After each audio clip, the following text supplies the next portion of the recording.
Is Halo Infinite going to be open world? Let's discuss the potential of that. Let's look at some of the hints and pieces of evidence, shall we say, because nothing here is confirmed. This is all speculation, though the engine demo is a clear indication of the direction we are heading with our next game and a great snapshot of where our tech is right now. And I don't know about you guys, but that entire trailer or engine demo for Halo Infinite screamed open world. A living, breathing world ripe for exploration and endless gameplay possibilities. What does that sound like to you? To me, it sounds like some open world All I'm going to say is, I called it. Open world and an equipment system similar to Halo 3. Let's go. Yo, what's going on, everybody? Welcome back. I'm Taquin. Today we have a huge video. We're going to be discussing all of the new news, everything that has come out surrounding Halo Infinite in the past couple of days, including the gameplay reveal and all the articles and interviews that contain a ton of awesome info. We're going to break it all down. I'm going to give you my thoughts. This is basically just going to be a big discussion video, so sit back, relax, grab a cup of tea, whatever your beverage of choice is, and let's talk about some Halo Infinite news. So there's a lot here. I'm going to loosely structure this video with some categories. We're going to go over news from the 343 interview and general news that's come out, and we're going to go through other categories such as movement, Sandbox, the world, weapons and equipment, and the tech.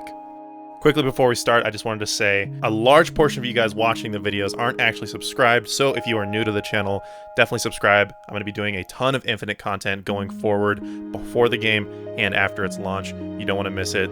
Click the subscribe button if you're new. I would really appreciate it, and welcome to the channel. I've received a ton of questions regarding all of the new info that we've received about Halo Infinite, the gameplay, literally everything. So this video is going to serve as a quick breakdown of everything, as well as me just giving my general thoughts about the reveal and all this stuff that we've learned. So to start off, we're going to be talking about the 343 interview and general news that's come out.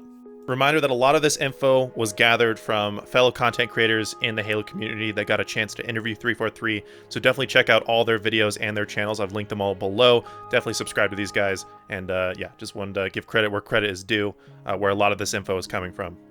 So kicking off the 343 interview news, they were asked what was the biggest goal for Halo Infinite following on from Halo 5. And they said to embrace all of the iconic parts of all the Halo games and bring them forward into Halo Infinite. A chief-focused story, split-screen co-op, and a gameplay experience that's supposed to be a love letter to Halo and its legacy. They wanted to do something big and ambitious and take what makes Halo special and take it to a new place with open exploration on a Halo ring. So all that sounds awesome. That's all things that really I feel like the gameplay reveal communicates very well.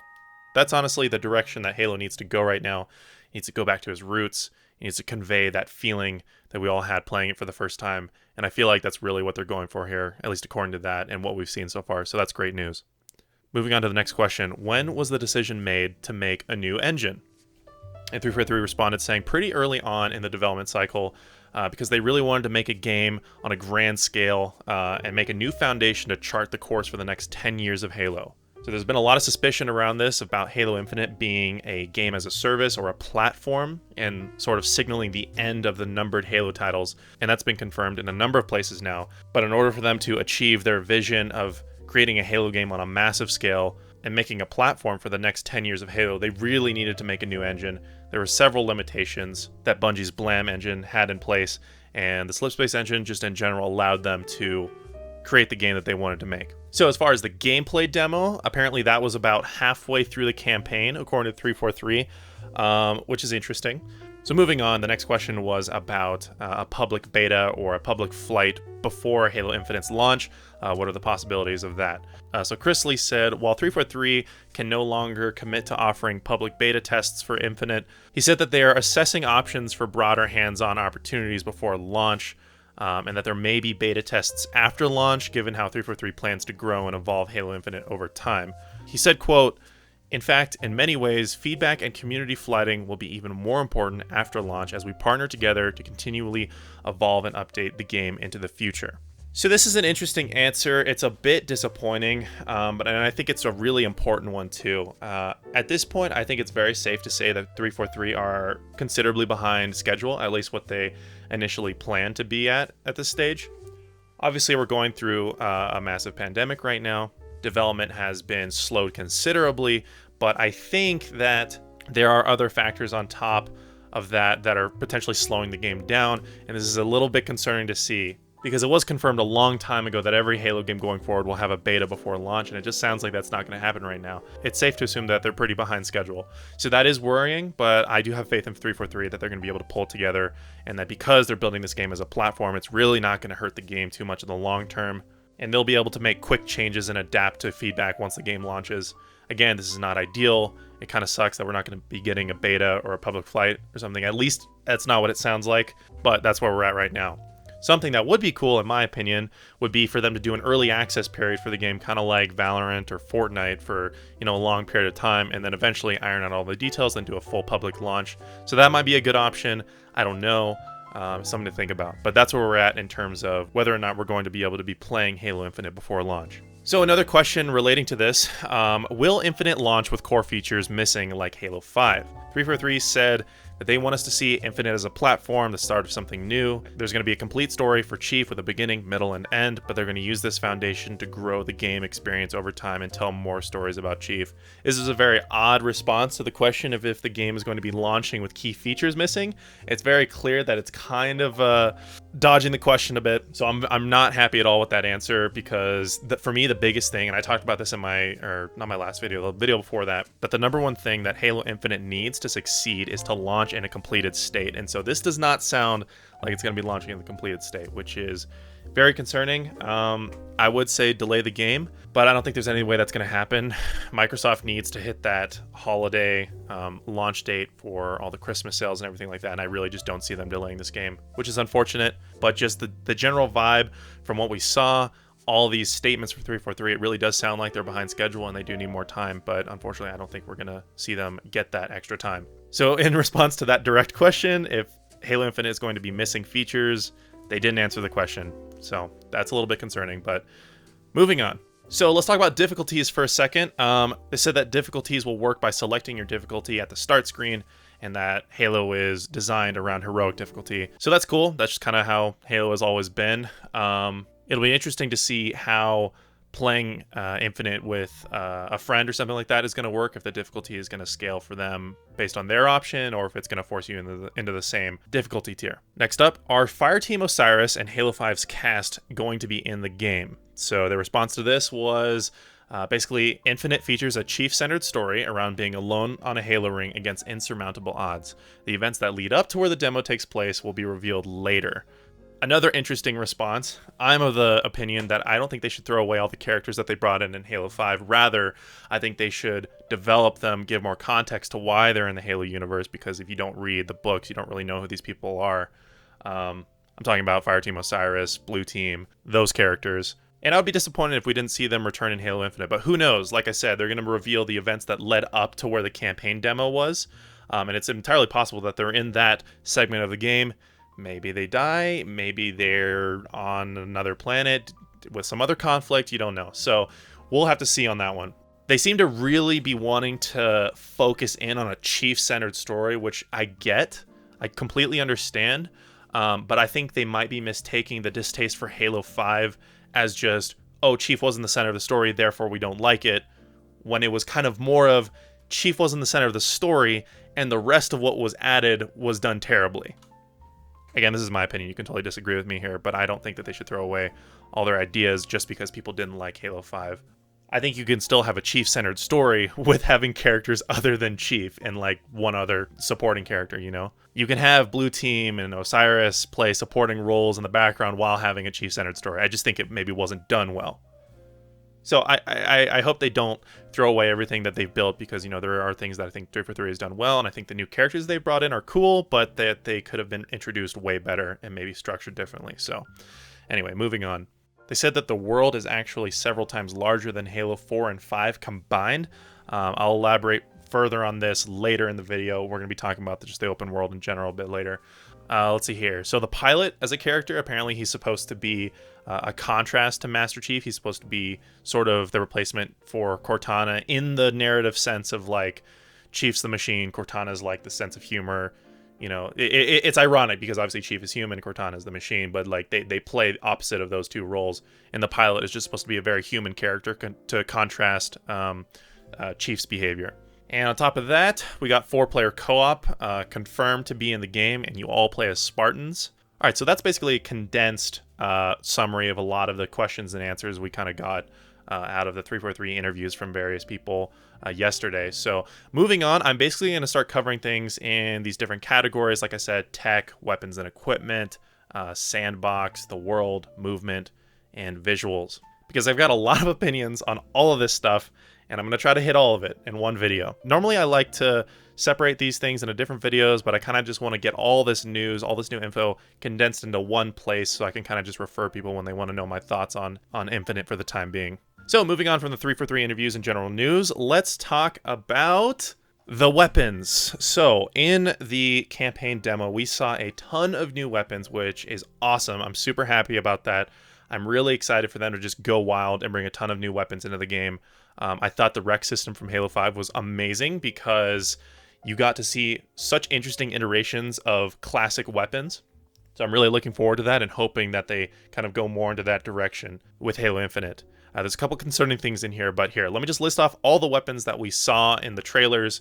We saw the assault rifle, the battle rifle, the pistol, not the Magnum, it's the MK50 Sidekick. Really hoping that's not replacing the Halo Magnum, that it's just kind of like, you know, just an additional weapon, which is good. Don't take away things, just add things, okay? There's an argument that there can be too much stuff, but it's no, don't take things away. Add stuff to the game, just keep adding stuff. We got the VK-78 Commando, another new weapon, which is sort of described as like a fully automatic mid to long range weapon. Kind of interesting. Not really like an AR or anything like that, but kind of like a fully automatic DMR with a higher fire rate. It's interesting. It looks cool. We saw the energy sword in the trailer, not the demo. The CQ-S48 Bulldog, which is a drum-fed shotgun, which looks really cool. However, according to IGN, and this may just be an IGN goof up, we don't know for sure. According to IGN, it is replacing the classic Halo shotgun for God knows what reason. When I saw that, I was like, oh, great, you know, another shotgun in the game. You know, this will be cool. And this CQ-S48 Bulldog can kind of act as like, has a bigger magazine size, you know, the drum-fed magazine, and it's a faster fire rate, but maybe it's less powerful than the classic Halo shotgun, you know, it fulfills a different role in like the close quarters shotgun class of weapons. But no, according to IGN, it is replacing the classic Halo shotgun, which is so just, wrapping my head around that decision is the weirdest thing, especially considering that they want to bring Halo Infinite into the world as a spiritual reboot of Halo, yet they're going to repeat mistakes made in Halo 5 with the Spanker rocket launcher. Remember that whole thing? They brought in a new Halo 5 rocket launcher that just looked like a generic rocket launcher, nothing iconic about it, and then everyone's like, why the hell is this different from all the other weapons? And they're like, here's the old one. Everyone's like, great, thanks. That's kind of just what we wanted. So I don't know if this is going to be the same situation. Like, everyone's going to complain, like, why the hell is a classic shotgun not in the game? And I don't know, maybe we'll just get it eventually if enough people are upset about it. I don't understand. This really seems incredibly illogical, and I want to say it's not true, and I want to just say it's an IGN just goof, you know, them assuming things. But they did explicitly say in their article that it is replacing the classic shotgun, which is, yeah, it just doesn't make any sense. 343, if you're listening to this, please don't do that. We've already gone through this with the Spanker. Just keep all the classic weapons and then throw in as many new things you want to experiment with as you want, because no one's going to be upset about new weapons unless they're taking away something. Moving on, we've got a new weapon called the Ravager, which is like a burst shot, not really a grenade launcher, but like a burst shot brute banished plasma weapon. In my opinion, its design is actually really cool. However, the way it looks in first person is really like oddly just boring. If I'm being honest, I think the general designs of a lot of the weapons that we've seen in this demo are pretty uninspired. Like the Ravager is just this big blocky mess on your screen, which I guess makes sense because it's meant for like brutes and everything. But I just think they could have gotten just, I don't know, more creative with how this stuff looks in first person. It's all just very bland. So we saw the Needler in the background. So Needler's in the game. I don't think anyone thought it wasn't, but you know, there it is. There's something called a burst carbine, which is cool. You know, that just makes me think that there's going to be a lot of variants of different weapons in the game, which is kind of what I'm hoping for. It's like you've got the carbine, the burst carbine. Something also to note, you have weapon categories. There's like categories of weapons that makes me think that it almost sounds like a Destiny system. You know, there's like solar, void, and arc, but then you got like plasma, UNSC, and like banished or something like that. But if you see on the screen, you've got those weapon categories, which are kind of interesting, and make you think that maybe there's going to be a ton of weapons in this game, which would be awesome. Maybe some of them aren't boring to look at. The burst carbine as well, like going back to that, it looks really cool. It looks functionally interesting. When I say it looks cool, I mean like the way it performs. Visually, I'm also not a fan of the burst carbine. It's just kind of, I don't know, a bit uninspired. I don't know. The next weapon we see is the Wrangler, which appears to be a brute version of the Magnum. It's kind of like a revolver. Again, really not that exciting looking. It kind of looks like every weapon in this game, or every asset, just kind of plain. I don't know. I hope they're more creative with the more banished weapons, because everything just seems really bland. I don't know. It's hard to describe. I mean, the weapons idea is cool, and I'm sure I'll have fun with it, and it's very interesting. But yeah, that pretty much sums up the weapons that we've seen so far. If I missed one, let me know in the comments down below. I think that's all of them. Well, anyway, the energy sword looks cool. If you guys know me, the energy sword is my favorite weapon in Halo, so I was very excited to see that. It looks all right. All right, you know, if I'm gonna be real, it looks all right. It's okay. It'll probably look cooler when I don't see it for like 5 frames and I can actually look at it. I think it looks a bit too juicy and opaque. A lot of things look opaque in this game, but I'll get to that when we go onto the visuals category. So that sums it up for the weapons. Let's see, what did I miss? Oh yeah, the VK-78 Commando looks like you can scope in with it, but it's not like a Smart Link system, which would seem to indicate that it's like Smart Link might be gone from the game. So it's just kind of back to how Halo has always been, where you have those scopes. You don't have like aim down sights for every weapon, which I think is probably a good thing. As much as I enjoyed it in Halo 5 and I thought it was neat that every weapon had that, it kind of really forced all weapons to fit in a lot of different categories, and it made stuff kind of blend together functionally, I mean. Okay, let's discuss the Sandbox, which is Sandbox/movement mechanics, stuff like that. So according to their earlier statement, Halo Infinite is meant to be sort of a mix of all Halos, in the sense that they're taking all the most iconic parts of different Halo games and bringing them together. So this kind of reflects how it is in the gameplay too. I totally called that they were going to have equipment in the game, which I am super happy about, because I just really think that's the ideal system for pleasing classic and modern Halo fans, is having equipment. If you look at this statement from 343, they say, Halo has always been defined by its sandbox, the collection of weapons, vehicles, characters that fuel emergent gameplay and free-form encounters throughout the campaign. In Halo Infinite, the team is building on the legacy of this iconic sandbox while evolving and infusing it with new offerings. The campaign demo showcases 2 pieces of equipment that the Master Chief will be able to deploy on the battlefield: a portable shield and a grappling hook. The drop wall is a fast deploying cover that can be used to fend off enemy fire or even deflect a grenade, as we saw in the demo. The grapple shot opens up new traversal options, while also providing new ways to engage enemies, get up close and personal by grappling into an enemy for a satisfying melee, or pull a fusion coil to yourself and throw it at your target, or grapple to a ledge to rain fire on enemies below. This new system, along with various new weapons, open up more freedom and flexibility for players to showcase their own playstyles. And yes, these new additions to the sandbox will also carry over to multiplayer. However, they'll function a bit differently as equipment items that can be picked up on the map. I called it, dude. Equipment is in the game, and it's the primary source of gameplay abilities in multiplayer. Called it. We look forward to talking more about multiplayer details soon. God, please. I cannot wait to... Listen, I want to know if there's assassinations in the game. That's what I want to know the most. Probably beyond anything else. I get that's a weird thing, but I just love assassinations. It's just my thing. So, back to equipment and what I was saying. Equipment is like the perfect way to please classic and new Halo fans, because Halo 3 had equipment. They loved it back then, but it opens up so much gameplay variety.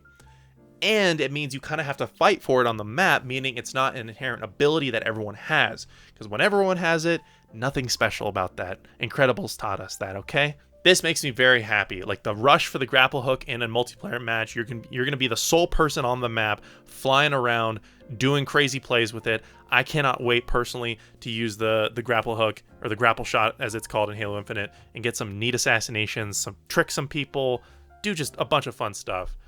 So I'm so thrilled, so thrilled that they decided to go with an equipment system akin to Halo 3, because I think that's the best way to balance things, because it doesn't have to be an inherent ability that your Spartan has. You know, that's a huge part of the problem. What people have with Halo 4 and 5 is like, you have all these things that are inherent to your Spartan, and especially Halo 5, and you can't really take those away. At least there's no like options to, and it's just ingrained in the multiplayer. So really happy to hear that. So let's talk about what things that actually brings. So obviously the grapple hook. Other than that though, the things we've got confirmed in the demo, we got clamber is back in the game. We can have a discussion on that another time. Slide is in the game, kind of interesting. Personally, I kind of dug slide in Halo 5. I think it's cool that it appears that you can shoot while sliding, so it doesn't really slow down the combat. However, I hope that doesn't result in just multiplayer being a freaking slide fest with everyone just constantly sliding all the time just to strafe, and it just doesn't sound pleasant. And sprint is in the game. Sprint! It's in the game, bro! There it is. You guys know my opinion on sprint if you've been watching my channel for a while. I don't care if it's in the game or out of the game, but I acknowledge the arguments for it to not exist. I can have fun on any Halo game though, and I don't think that's the major problem with why Halo isn't successful. Just my opinion. You can crucify me in the comments, I understand. Go off. The upgrades tab in the map screen, I'm very curious about this, but from what it sounds like from all the interviews is that upgrades for Chief in at least the campaign, there are going to be things you can find in the world. They want to encourage exploration, so you're going to be able to find upgrades throughout the world, wherever you go, which is really exciting. We'll talk more about exploration in just a second. You can now pick up and throw fusion coils, which is really cool, which has been coined internally as the Noob Cube. Who knows if I'll be using that or not. I'm sure I'll be pressured into it at some point. We'll find out. Banished weapons have blades that do extra melee damage. So that's cool. That's like a callback to Halo 2, which I always enjoyed. So banished weapons will still take 2 hits to kill a Spartan in multiplayer, so don't be worried that everyone's just going to go around eviscerating everyone and one-shotting people. However, it will one-hit someone if they are at 50% or less shields. I guess this counts as Sandbox. Brutes pick up and throw suicide grunts. That's cool. I love goofy, interesting iterations in gameplay like that. I feel like there has been no major change to the way we interact with enemies in combat since the Prometheans, because obviously they're a whole new, race and everything. And I just love little things like that, like just having a grunt thrown at you by an angry brute in the background who's ran out of grenades. Shit, I'm out of grenades. What's this here? A grunt. You're gone. You're soaring. I love that. Another thing in the 343 interviews, I just included it under this category because I felt it was more suitable, is that if you grapple a flying grunt, you're going to fly towards it. Someone asked, like, what the heck happens if you grapple a flying grunt? The answer is you fly towards it. So, I don't know about you guys, but I'm gonna be using a flying grunt as a movement mechanic. If someone throws a grunt at me, I'm going to grapple to it and use it to boost myself up to a cliff or something. So, that is it for the Sandbox as far as I've noticed. If I missed anything, of course, let me know in the comments below. I'm sure I've missed a couple things here in this video. I've really tried to compile everything and summarize it and just kind of discuss it for you here. But I'm not perfect. I'm sure I've missed things in this video. And if I did, let me know in the comments. Let's talk about it. But yeah. So moving on from the Sandbox, let's go to a quick discussion on the tech. Halo Infinite has a new audio engine. I don't know if it sounded that great during the trailer. Everything kind of blended together, at least for me. I really want them to dig their heels into the Halo is unique, Halo is Halo, so let's make things sound unique. The Needler, the Plasma Pistol, the Shotgun, the Warthog, everything sounds so different and unique. There doesn't need to be an emphasis on sounding realistic in this game, okay? So not a huge fan of the assault rifle sound, a lot of the brute, or like the Wrangler sounds. I guess it sounds fine, but the Warthog, I enjoy the sound of the Warthog, but I have to acknowledge it doesn't sound like a Halo Warthog. It just sounds like a tuner car, which sounds sick, don't get me wrong, but I don't know if it fits. Moving on from the audio, Halo Infinite will run at 4K 60 FPS on the Xbox Series X. And according to them, it has 10 times the processing power per pixel compared to Halo 5. Oh my god. Guys, this literally doesn't mean anything if the game doesn't look good in terms of its assets and lighting. It's like you can flex the 10 times processing power per pixel, but I don't care about that if you can't get it, your system's working. Another thing is, this is all leading into the visual side of things. We're going to discuss the world next, and then we're going to go into visuals, and I've got a lot to say about that. The demo is, quote, a little while ago old. Not really sure what that means. If I had to guess, if I just had to throw out my somewhat educated guess as to how old that demo was that we saw, I'm going to guess that it's a couple months old. Again, just a complete guess. But there's just a lot of weird things about that demo that make it feel like... I would like to say that it's older, but I don't think that it's that old, is the only thing. A lot of weird things. Like the fact that it says press start to play demo. Like, is there going to be a Halo Infinite demo we can play? But I guess not. You know? But see, then that's evidence that it's older, because it's like, why would they make it look like it's a demo that you can download and not just jump straight into the cinematic? It's so odd to me. Like, why wouldn't they announce a demo that you can try out, you know? So it's like, did they plan to make a demo for the game and then they're behind schedule, therefore they couldn't? Maybe they've been preparing this demo for a long time and who knows what happens? Or who knows what happened, okay? The demo was, quote, a little while ago old. I think there was another report. I was watching Luke's video on this, and he said that it was in Alana's video, and I think I remember her talking about it in her video. But I think she said it was in January, but I haven't been able to verify that or anything like that. But so on top of the world being very large, we've got a full day-night cycle to help with immersion, which is awesome. Like, this is side note, the vision for this game is great. It's literally what everyone imagined as a kid. Everyone's like, oh, I just want to explore the ring. Well, now you can. This is what they're trying to achieve. So this is great. Yeah, full day-night cycle. A truly open world. You can go wherever you want. Few things raise the hair on the back of my neck in the way the phrase, you can go wherever you want, does. I have been burned by developer after developer telling me I can go where I want when I can't. I have a history of breaking out of Destiny maps at every turn, and it was, I don't know if it was some sort of like just seared in resolve to prove that they weren't lying to me with Destiny 1, because I remember seeing old Russia and an old Destiny announcement thing, and then Deej was like, you see that mountain over there, you can go over there, you know, this is not just a skybox, this is all playable space, which was a complete lie, literally lying about everything he was seeing. So I'm so skeptical about this claim that like you can go where you want, but I hope it's true. And it looks like it is, honestly, just from what we're seeing. It seems like each segment of the Infinite map... Oh yeah, there's a map, by the way. I forgot to discuss that. There's like a world map. Each one is like a floating island, and you can just go to each one. That's awesome.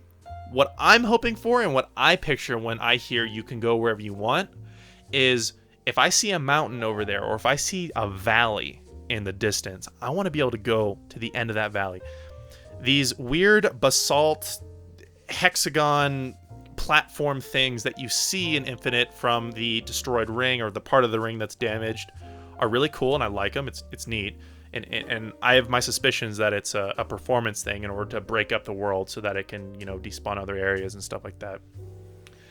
I hope to God that the entire game is not like that. I really, really hope that the open world is not just a series of different islands. I want to just go, dude. I want to hop in a Warthog and just drive through a desert on a Halo ring, you know? Like, just all those images from that initial reveal of the Slipspace engine. Man, I'm really ranting about this, but I love open world games, and so this is the best news that I could hear about this game, is that it's open world. I feel like it hasn't truly processed for me quite yet, because... I'm still just trying to like just wrap my head around actually getting to do what I've always wanted to do in Halo, and that's explore Halo Ring. I busted out of the map on Halo Reach Forge. I busted out of the map on the Spire in the campaign, and I walked for 2 hours straight, just going in one direction, exploring the skybox of the Spire, and it was so much fun, and it's like we just get to do that now, dude. It's awesome. I really hope it pays off, and I really hope it's everything that they're claiming it is. So moving on from the world, let's talk about the visuals. I know this is kind of the most controversial aspect of the Halo Infinite reveal that we have seen so far. And I try to always be incredibly honest with you guys. I don't like to sugarcoat things if I'm upset about them. So just prefacing what I'm about to say with that, I'm pretty disappointed with the visuals, like a lot of people are. However, I recognize that they can be fixed pretty easily.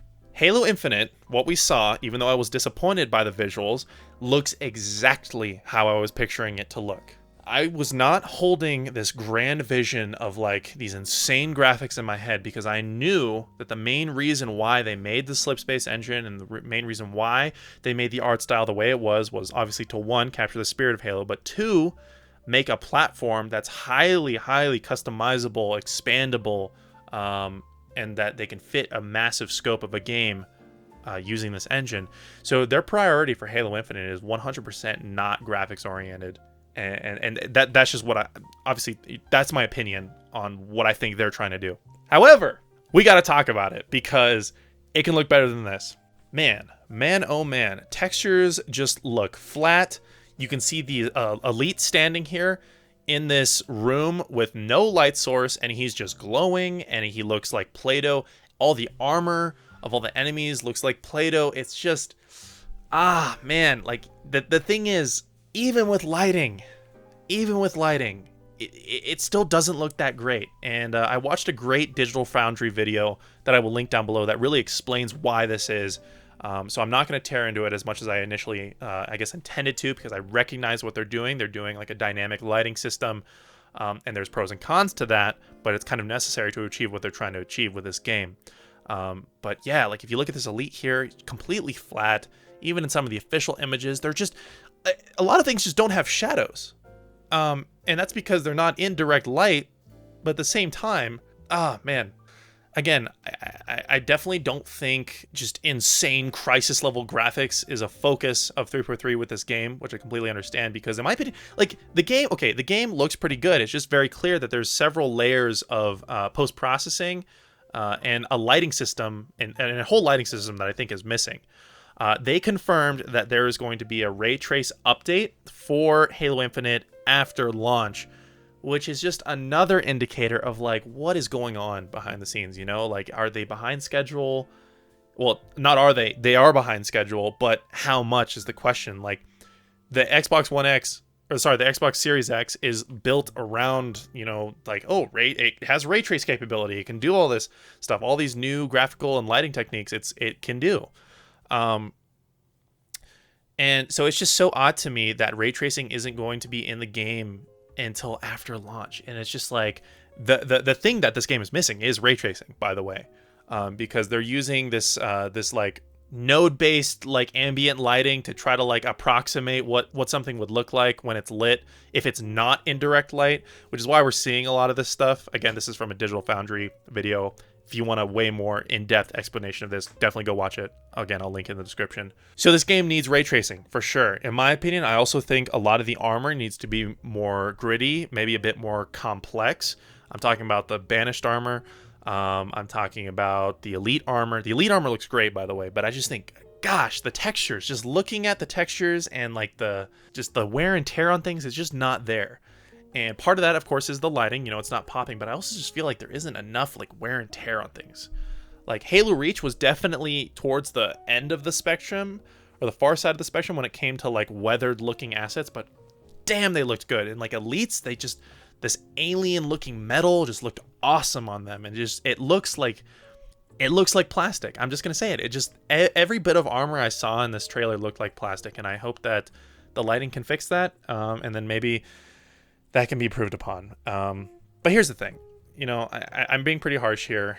But the thing is, what I really suspect with Halo Infinite, given 343's obvious time crunch here and them being behind schedule, is they're really focusing on making sure the game has completed mechanics and is fun before trying to worry and really nail the graphical aspect of it. Of course, this is my speculation, but if I was a developer and I was very behind schedule, which I think 343 is at this point, what I would do is I would tell my team to prioritize gameplay before graphics. Every single time, I would tell them to prioritize gameplay over graphics. Gameplay is paramount, graphics are secondary, and that will always be true. So what I think is happening is 343 is focusing on the mechanics, and they haven't nailed down the graphical aspects of the game and really perfected everything they're going for.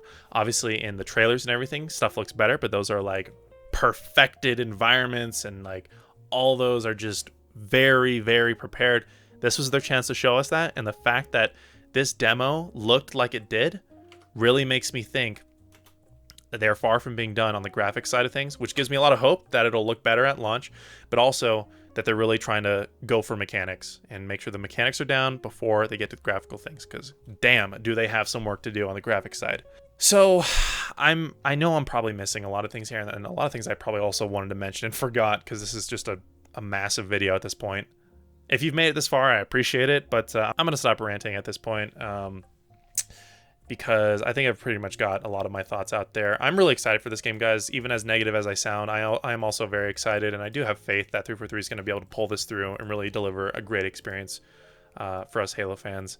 And like they keep iterating, and I think this is all they can iterate at this moment, is that Halo Infinite is a platform. It's the platform for Halo for the next 10 years. A lot of these problems that we're seeing are going to be ironed out, and post-launch, obviously, we're going to see a lot of updates. They're going to flight new things to the game. But like I said, this is a platform for the next 10 years of Halo. There's going to be things that are wrong with it because they have such an ambitious scope for the game. They're behind schedule. They're doing what they can. I have faith in 343 to get the job done, because at this point, they know that this is their last chance. I feel like they've learned so much from Halo 4, Halo 5, Master Chief Collection. I've talked to them at the studio, and I've heard their sentiments on what they really want for the franchise, and I know that this game is supposed to be a love letter to Halo fans and a culmination of everything 343 knows that they can deliver.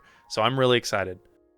So that's where my head's at, guys. That is all the info kind of summarized. I didn't dive into extreme detail on a lot of things. I really just wanted to give an overview of everything that we know and give my thoughts on it. So if you made it this far, thank you so much for watching. This has been everything that we found out about Halo Infinite in the last couple of days and my thoughts regarding it. I'll be doing more news update videos, not in this format. They'll be a bit quicker, but I kind of got behind schedule and wanted to just condense all this into one video and kind of move on. So that's what we got here today. Thank you so much for watching. As always, if you're new, subscribe. Let's discuss in the comment section below. What do you guys think of everything that we saw? What do you think of the decision to make it open world? What do you think of all the movement mechanics, the equipment system? What do you think of the graphics? Make sure to check out that Digital Foundry video again, and check out all the channels of everyone who I linked below, because they all made videos and all interviewed 343 with info that I used to compile into this video. Anyways, guys, thank you so much for watching as always. Thank you for listening, and I'll see you next time. I'll see you.